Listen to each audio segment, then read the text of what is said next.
देखो आज संपूर्ण ओडिशा प्रादेशिक स्तर आम सान्ताली समाज समस्त सचेतन नागरिक युवबंधु बुद्धिजीवी और छात्र छात्री समस्ते आसी ये दयार पीएमजी पहुँची एमकर आम मानकर समस्त गोटे सामूहिक दाबी गोटे रोचे जहाँकि आम सान्ताली भाषा को द्वितीय राज्य भाषार मान्यता दि जाऊ अविलंबे सरकार ए दाबी को मानिया बाध्य हूँ एवं आमे जो दाबी नहीं आसचु ये दाबी पूरण न होगा पर्यंत ये लड़े जारी रही। अच्छा आउ गोटे कथा ये निजे मुख्यमंत्री मोहन माझी थिला बेले आपण सभापति सब माझी अच्छा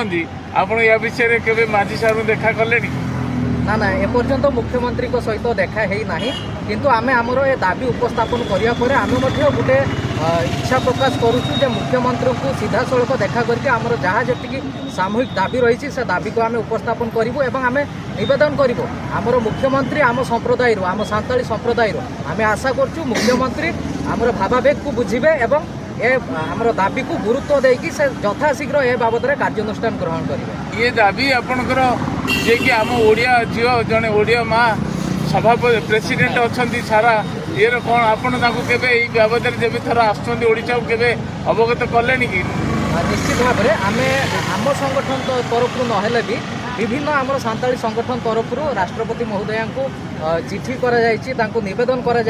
आम सान्ताली भाषा को द्वितीय राज्य भाषार मान्यता तांको अवगत करा जायछि। राष्ट्रपति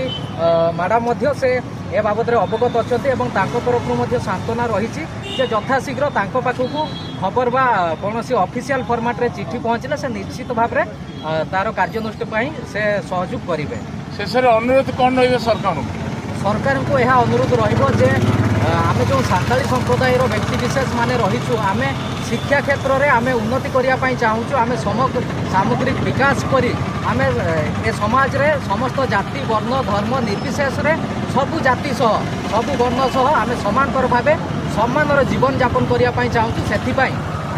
एक मूल उत्स हूँ आमर भाषा ए भाषा को आमर द्वितीय राज्य भाषार मान्यता दि जाऊ तापर आमर शिक्षा भित्तिक स्तर अति सुदृढ़ होब और आम सान्ताली समाज ऊपर को उठिब।